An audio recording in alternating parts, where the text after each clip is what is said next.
Hello, everyone. Good morning, and welcome to the best place for Chaos Zero Nightmare content.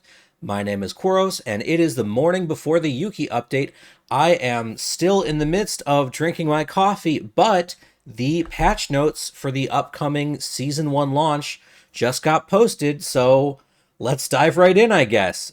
So I've got them pulled up on the Chaos Zero Nightmare webpage here, and we're just gonna go through them together. I have not done any pre-reading of these or anything, so everything you're seeing is my initial reaction. Although, I'm guessing a lot of this stuff has already been covered in some of the update previews they did. They had that 22 or so minute one that they did a few days ago, and then I know that they did a live stream both in Japanese and in English with some streamers from each community this morning, so I'm not sure how much of this got covered there as well. I didn't watch that stream. It went live at 4 a.m. my time, which is a little too much for me. I still have my day job to do. So, anyways, let's just dive right in and get into this. So, yep, we know exactly when it's going to open. So this, at least for me, is going to be opening up at midnight tonight is when the maintenance supposedly ends, assuming it doesn't get extended. I know, it doesn't usually get extended, but we did have that 1 hour extension last time there was a big maintenance. So, not sure. Either way, that means I'm probably, unfortunately, not going to be staying up to play the new update. That's, you know, still a little bit too late for me, and I've got work tomorrow, so, you know, can't quite do that.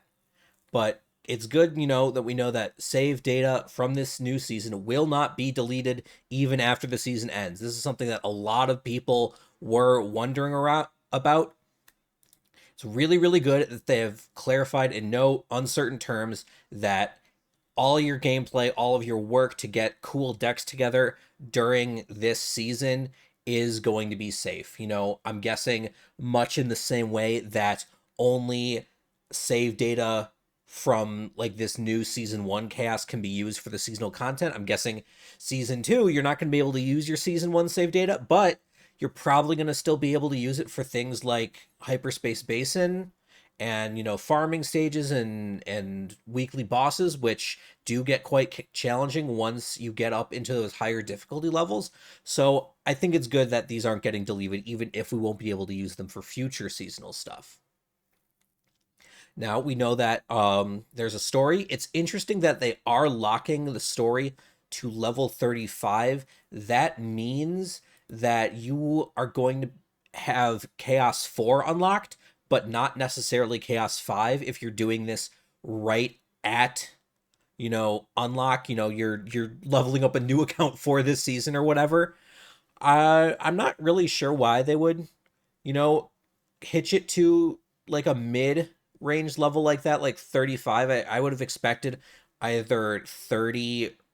I think 40 is maybe asking a bit too much, because especially if someone is new starting out, they are not going to be able to have that done in time, for like the first couple weeks, unless they're really, really playing their butt off.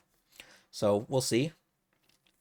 Um, yeah, so Act 1, Episode 9, Joint Investigation begins. That's, I'm guessing, Act 1, that's the story for the Forbidden Catalysts. So yeah, 1203, we've got the exact dates. It's 3 weeks each. This is exactly what everyone predicted, based on the 9 week seasons. And it does give us a bit of an idea of how much, at least, story content there is in these. Like, most of the chapter stories had like 4 or 5 episodes, one of those being the mini chaos exploration in the main story. So we know we're at least getting 9 episodes in Act 1 and 7 episodes in Act 2. Who knows how many were in Act 3? It's not quite listed here, but it does mean that it looks like the stories here are going to be fairly extensive, which I think is good. One of my personal complaints of the story was that it was a little bit threadbare. It felt like we weren't actually digging into anything deep enough to really establish characters or motivations or stakes. So I'm happy to see that there appears to be more story given to these seasonal events. Yep. You can obtain exclusive save data playing the roguelike mode, only available in Laboratory Zero. That's the new chaos. Um, there was a translation of this that got posted earlier because these are actually just like a direct translation to English in a lot of cases. So if you have the translation key, you can just do the replacement. And we know that this is actually going to be the exact same enemy setup, at least faction wise, as City of Mist. You've got the Nihilum and mutants, so purple, Void, and red, Passion. So if you are holding out for Chizuru, she's going to be very, very good here because we know that she's going to be a Void unit. Otherwise, you're probably going to be using, either your Renoa, your Kairon, your Rin, or your Tressa, honestly. Let's see, yeah. You can achieve rewards based on weekly progress score. Yes, achievements from weekly progress score. Progress is reset every week, so you're going to want to be playing this a certain amount every single week. That's nothing too out of the ordinary. That's what similar games do with their, seasonal roguelike content if they have such content. You enter an unknown realm influenced by a mysterious power where you can obtain forbidden cards. We did get the preview of some of those forbidden cards. A lot of them look pretty darn spicy, and it looks like you have to overcome irrational trials to complete forbidden cards. I guess I don't know if that means dice rolls, if that means interesting like mechanically fights or just like tough fights statistically. Guess we'll have to see how hard it is to get those forbidden cards. Um, they did say like these are complete forbidden cards. I'm not sure if those are like upgraded versions of forbidden cards. Oh, this is really nice. I'm glad that there is confirmation that Laboratory Zero will be, well, I'm guessing we all knew it would be integrated into Chaos Manifestation. It's good that we're getting confirmation that it will be integrated into Zero System as well after Galactic Disaster season ends. I wish it would be integrated immediately because I find Zero System really, really fun. And although I'm sure that there are special events and modifiers that make it interesting during the season, I think it'd be cool to do it in Zero System immediately as well. But who knows? Maybe the stuff that we've got during the season will be instant, or not instant, will be interesting enough that not getting it instantly into Zero System will still be a good thing. Yeah, and then Exploration Archive will remain available even after season concludes. Yeah, but again, expected, but good to have the confirmation. Then the Nebula Distortion. This is the boss mode that they were teasing a little bit with the multi-phase bosses where you can stack up additional challenges. One thing that looked a little bit unclear to me that I want further confirmation for is how these like distortion effects work.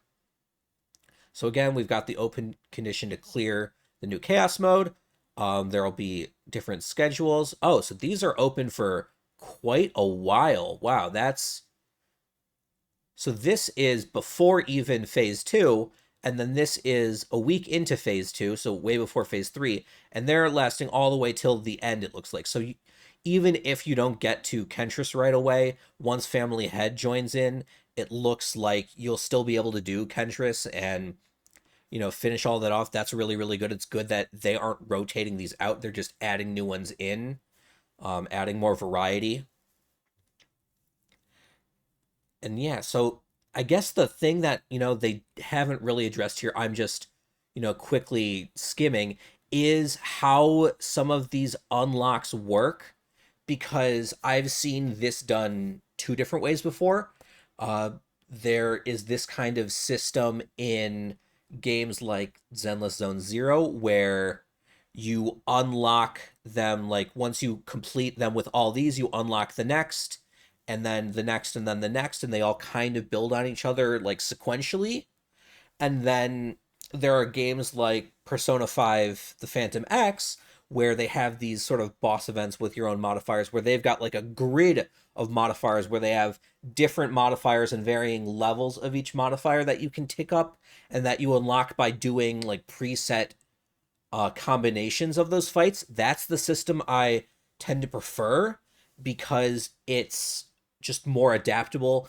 You get to really sort of pick and choose what difficulty modifiers you want to put on and what you think you can handle and what's tailored to the teams that you're building. And then if you are feeling really spicy, you can just load all of them on there and do challenge runs, which I know some people in Persona 5X do. But it looks like this is leaning more towards the sequential system because they're all in a single column here, but I guess we'll see. So yeah, build your own deck and challenge the Great Rift for the highest score.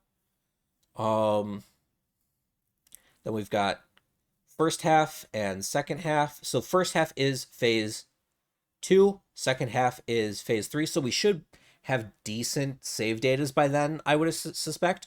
People are already getting really, really crazy save datas after just these 3 weeks of preseason. So now that we'll have even more time to get good memory fragments, get more potentials unlocked, I suspect that we should be, set for when the Great Rift actually opens. And now, this is really, really, really important.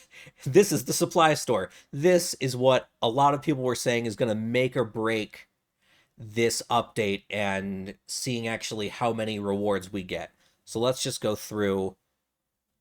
We've got the first supply store. They have not revealed the second or third, so we don't know exactly what's going to be in those. A little bit unfortunate, but it's good to have at least this 1/3 of the total information. Tear of God once per week for free. That's good. Signal amplification anchor. That's the rate up anchor, 5 times per account. Rescue anchor, 5 times per account, so 10 pulls total. Split, 5 of the prisms. Undetermined ego crystal. Getting confirmation that we do have one in the first shop. Really, really, really good, because this is the thing that everyone is going to want. This is the big boy item. Oh wait, no. I got confused because everything in this game uses ego. I thought that this was the ego manifestation item. No, it's the Omega code that okay. It's during the second supply phase. So we're not getting one in the first phase. Okay. So yeah, this undetermined ego crystal, that's for like the potentials then, I think. Once per account. That's good. Shards of condemnation. That's good. We need those. Multi-dimensional alignment material. That's good. I haven't done any relic crafting myself, but as we get more units, those are always good to have. 20 times per account for each of these materials. So we can see it's Striker Manual, Striker Certificate, and Stone of Order. That's for Yuki, of course. This isn't that many, I would say. I mean, it's not nothing, but I get at least at my level 40 farm, or my account level 40 farm, you get like 6 of these per 60 stamina. So this is 200 stamina's worth, and I think it's a little bit less stamina for these. I think you tend to get a little bit more of these guys. So I'm just going to call it, I'll be generous and say this is 600 stamina worth. So not nothing, but, I think I'd like to see a little bit more. Traces of memory, core memory, particle of memory. So these are the upgrade stuff, the like XP stuff, and it looks like there's a decent amount of them.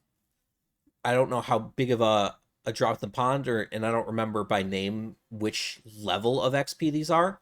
So I guess we'll find out exactly how much that is. Getting more cakes, good. Advanced battle memory, advanced support data. This is a decent amount. And yeah, we know the supply schedule. It's going to match the phase schedule, of course. I'd say that this is fine. for the first store. Again, we're probably going to get other like completion rewards and like achievements and stuff like that. So this isn't the totality of what we're getting in phase one, but I do think that it's a good start. The one thing that is really noticeably absent from the store is units.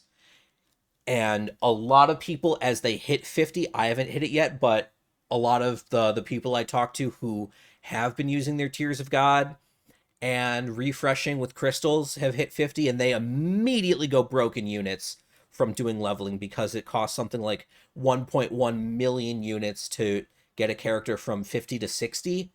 And then you have all the units for their potentials.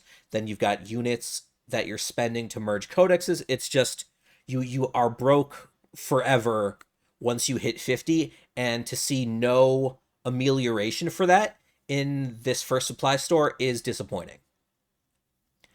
Then we've got our new check-in events. And this is 1, 2, 3, 4, 5, and 5. So there's another 5. So combined with the supply store, it's a 10 pull for each of those banners. Then we've got the new check-in. That is 1, 2, 3, 4, 5, 6, 8. That's another 5 pulls of, banner of your choice, which is going to be the rate-up banner, of course. Again, pretty good. And then we've got Ray's Gift. It looks like they've changed the art. Maybe that's because of, I know there have been some negative feedback towards the one where her legs are kicked up and, it looks like she's jumping up in the air, and people say, oh, the skirt looks wrong. It looks like they've made some changes, hopefully avoiding one of that controversy, again. So you've got 1, 2, 3, 4, 5, 6, 7, 8, 9, 10. A 10 pull of the prisms. So combined with the 5 from up here, we've got 15 of those. That's nice. And then a new event, Guardian of Arc. So this is based on policy implementation. And so policies, once you have that research to get them down to 5 or once every 5 hours, you get like 4 point, whatever of those, 4.8 of those per day. So to get 40, that's going to be a little bit under 10 days. It'll be like 8 days or something. Maybe like 7 if you, because you also get the ones from the No-No's shop where you can trade in for more policies. And it looks like, you get, that's a lot of universal tactical certificates. That's good. Each one of these is one of the base values, so 9 of these makes like the highest level. So getting, let's see, 12, like 13 of those, that's almost, someone's promotion from, I think, like 50 to 60 or 40 to 50. It's a decent amount. 5 cakes, that's good. Support certificates, less, but, still fine. 5 potential discs. This is a much smaller amount. You need so many more potential discs than you do these materials, so not seeing a bigger number here is a little disappointing. And then a pull and a half of crystals. Just a little something on top that's good. Then we've got exploration, so seeing events and killing monsters and bosses and elites and stuff. Getting gear. These are the fragments that you use in the supply shop, so it's not additional rewards. This is just what you're going to use to actually access the stuff that was way up there. We've got a trial for Yuki, and it's going to have save data and stuff, just, a little bit.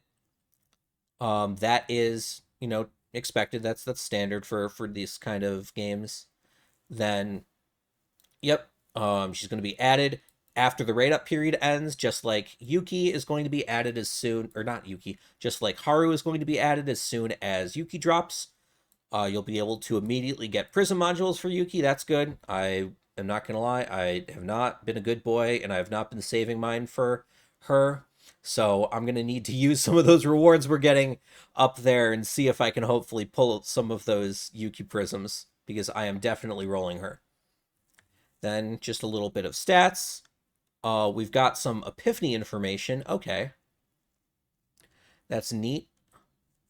Um, oh, so it's just, okay, these are the ones that can't get epiphanies. These are the ones that can. We already knew that. Um, and these are her egos. Interesting. So this is one extra hit, minus 20% damage, so it does 160 twice instead of 180 once. This first one removes that. That's woo. I mean, it's an extra 40% essentially on her ultimate. Not nothing, but it's definitely not something to wail for. At the start of battle, the inspiration of your drawn cards is activated at the beginning of each turn for 2 turns. That's pretty handy. Again, I don't think that's like super like whale worthy.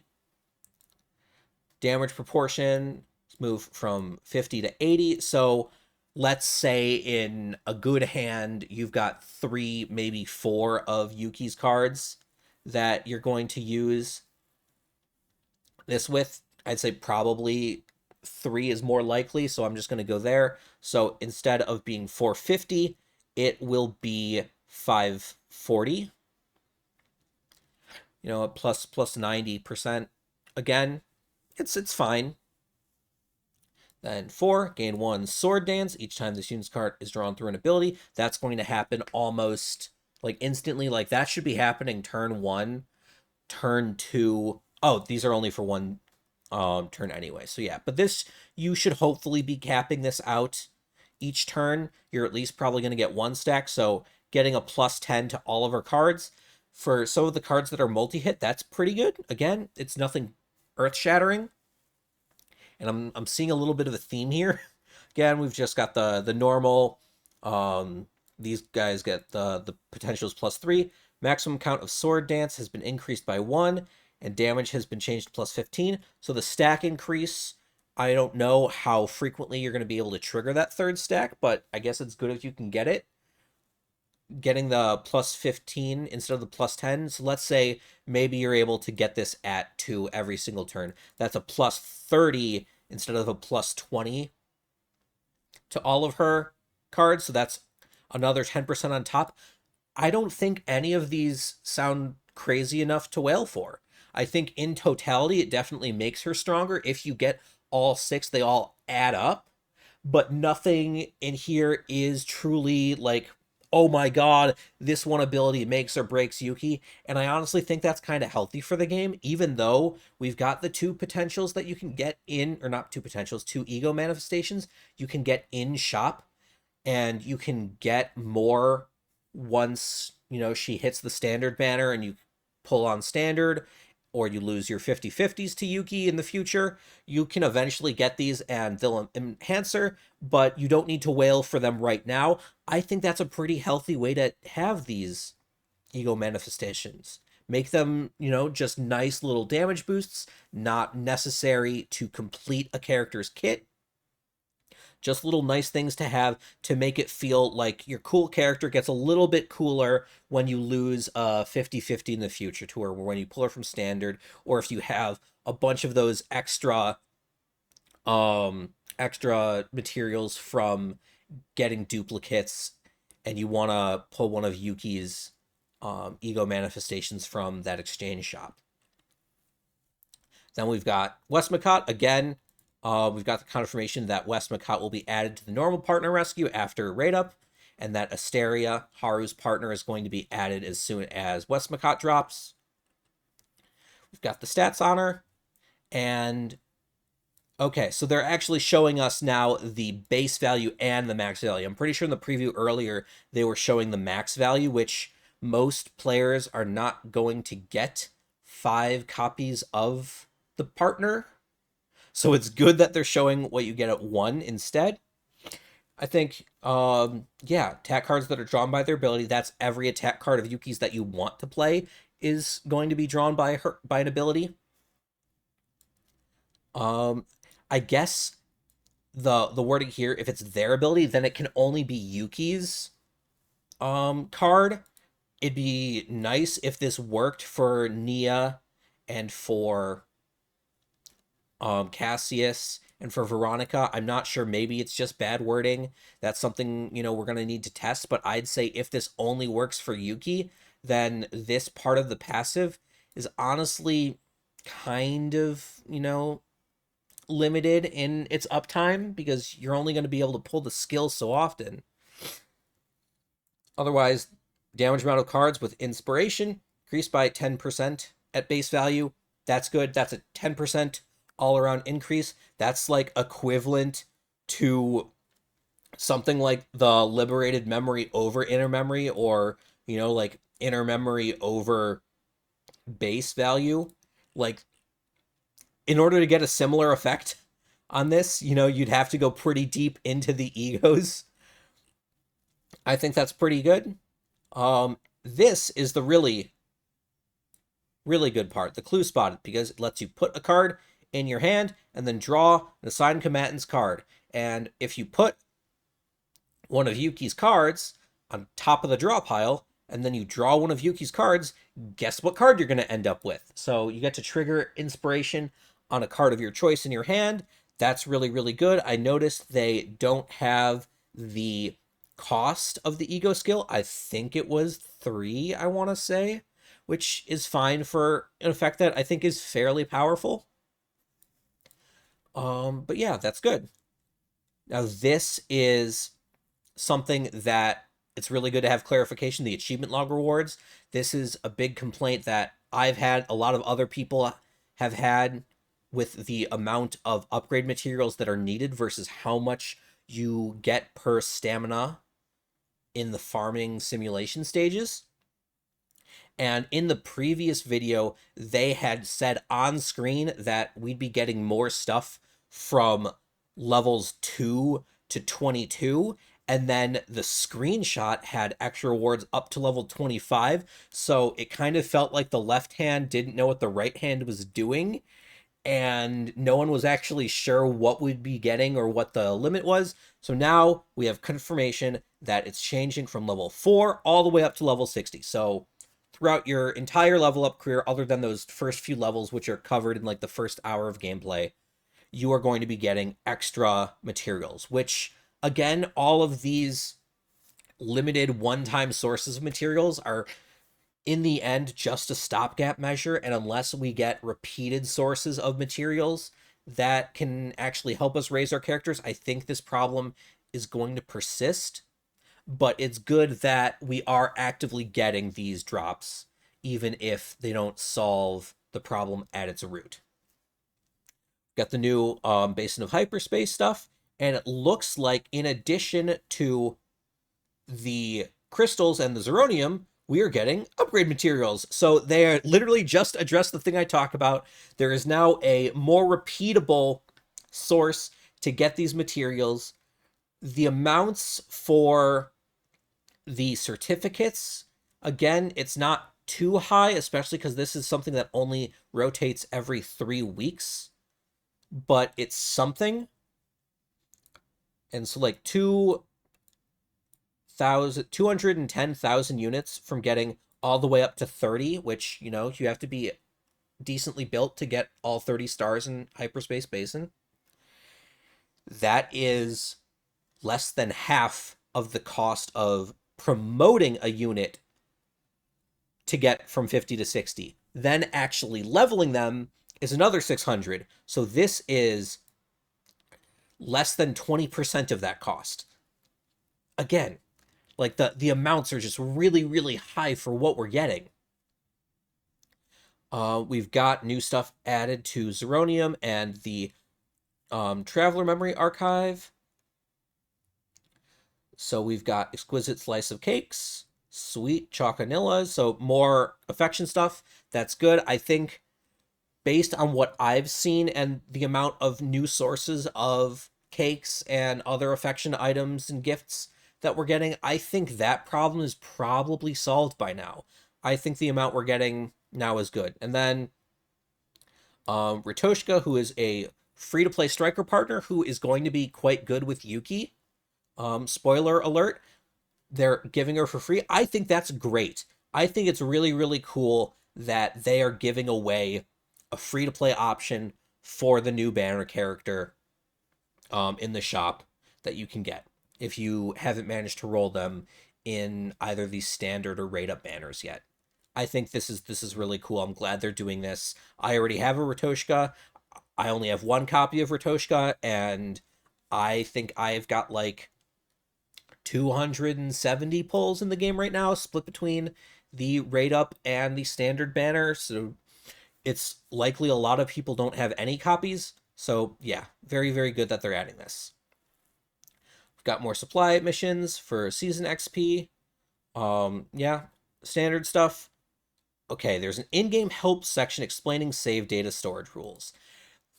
We're going to have to see how detailed it is, because what people want to know is exact TB values, exact priorities. They want the whole kit and caboodle. Guide on save data has been added to the Chaos Infiltration Team Formation UI. If this can show you your like save data value in progress and where the numbers are coming from, that would be so cool. That would be everything people want, pretty much. Yeah, details. Taves it now display the value of faded memories as points. Okay.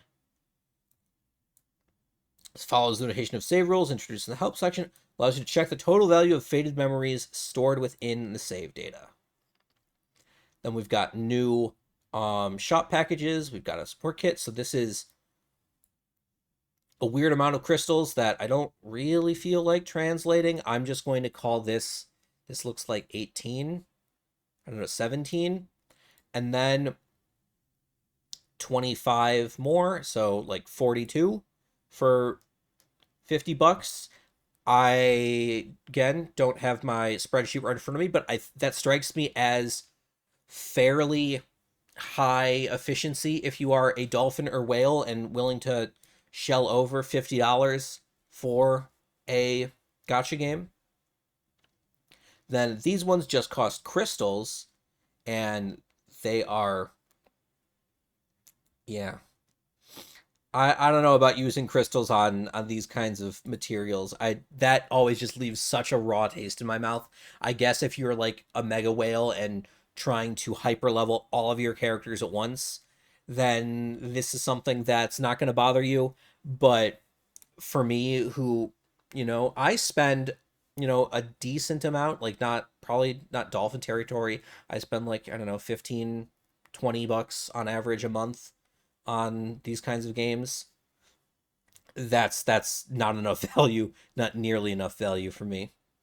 Then we've got the other changes, improvements. Basic save data can no longer be favorited, locked, or dismantled in bulk. Fine, whatever. Red dot will now only appear on the reliabilities. 3 new fates with combat functions have been added. Gain 1 AP and 1 draw upon defeating a monster once per turn. That's cool. I like that. That's going to be great for AoE focused chaoses like Twin Star Shadow. Draw 1 card each time an ego skill is used. Not bad. Focus. Gain 1 AP at the start of your turn if HP is below 50%. Ooh, that sounds risky. Okay, unifying some of Rin's keywords. That's good. Let's see. Updating some monsters. Immediately use a powerful attack. Yeah, bit more clear. Just some cooler terminology for break recovery. Guidance text. Activation count of proficiency is proportional to the depth of chaos and is accumulated even outside of battle areas. That's really, really, really good to know. Previously, we had no idea what the size of the chaos meant, so now we have confirmation that depth of chaos means more epiphanies, and that you are building towards epiphanies even outside of battle areas, so you don't feel as bad skipping those normal battles and going to events. Okay, when monster damage increases, the information will now be displayed in combat log. Okay, contents have been updated. Some animations that appear when a breakdown penalty occurs have been improved. Action where it enters the ready stance has been added at the beginning of Haru's trauma code. Okay. Animation effects have been added to missions. Animation effects have been added to just animating the UI a little bit more. Adjusting model sizes. So yeah, just like small little graphical improvements, it looks like. Yes, the copy card reward slot should have been purple. That is a purple. That's a mythic reward if I've ever seen one. That is certainly not a gray common reward. Appearance rate of the cat has been lowered. What? Why would they lower the cat appearance rate? That's... Sorry, game's dead. Game's dead to me. No longer playing. Okay, cracking sound effect. BGM, BGM. New pop-ups, animations, and sound effects have been added when you unlock new difficulties. Okay. Oh, thank God. This is going to make, sorting through gear so much easier when we actually have the Roman numerals to sort of figure out which slot things go into. Thank God we're getting that. Then, let's see. We've got search criteria for friends been added. You can search by friend UID or search by friend nickname. Wait, so now you can only do UID? I mean, I guess that's fine. Several tutorials have been improved. Awkward part and save data tutorial have been improved. Prism module and rescue tutorial have been separated and are guided individually. A lot of tutorials changed. Okay. Skill nodes. Ward preview rules. Okay. Yeah. High grade items are displayed first. Number of rewards will no longer be displayed. In what? This is weird to me. I don't know what that means. You now switch between card style and full body illustrations for partners. Cool. Background music played louder than others has been fixed. New options. Okay, so this is what they were talking about. This is another source of repeatable upgrade materials. They're now attaching those materials to different policies, which is really cool. It makes it less just, okay, pick the policy that picks the most days, which is what it used to be.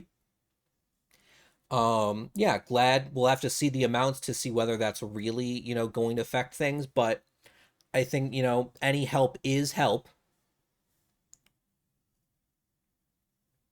Okay. Here we go. Here we go. Difficulty of battles featuring Gloomy Prime and Gloomy Beast has been reduced. The Scourge of Blue Pot and City of Mist is dead. Thank God, because that was a real run ender for a lot of people. And even as someone who has decent success rate against him myself, I still, acknowledge that, yeah, that guy was outside the scope of what, like, a normal fight should be dealing to you. Let's see, notice regarding refunds, reminding players to claim rewards, required levelty for completing affinities have been lowered. That's good. Cards with finale will now be used last during auto battle. Okay, no more Calipe immediately ending your turn to put up a big shield in auto battle. Help button is now displayed. Number of units consumed when merging codices has been reduced. Excellent. Really, really good to see that. Probability displays will now show values up to the 5th decimal place. That's a lot of decimals for a probability like that, but okay. Normal and hard difficulties have been added to Battle Mission Act 6. Then we've got, okay, a lot of bug fixes. I'm just going to, like, skim this and call out any I see that, like, personally affected me or that seem like they're really, big deals. Yeah, a lot of it looks like just incorrectly displaying stuff. Battles where a certain debuff applied to someone in simulation, whatever, it's easy already, not too big of a deal. So retained permanently when not triggered will be fixed. Okay. Drew non-attack cards instead of attack cards. That's good getting some of these fixed. Applying to companions instead of other combatants. Common card upgrade. Yeah, a lot of this is just display stuff. Yeah, I'm not going to be reading through all of this. So yeah, um, thanks for joining me on this. If you like this kind of overview, go ahead and leave a like, subscribe to the channel for more Chaos Zero Nightmare content. We're going to be doing some endgame focus videos next, centering around Hyperspace Basin, what I like and what I don't like about it, including one extremely spicy hot take. So if you want to get notified exactly when those go up, then go ahead and click on the bell to get those notifications sent right to you when those videos go live. This has been Quaros, going over the Chaos Zero Nightmare patch notes, signing off.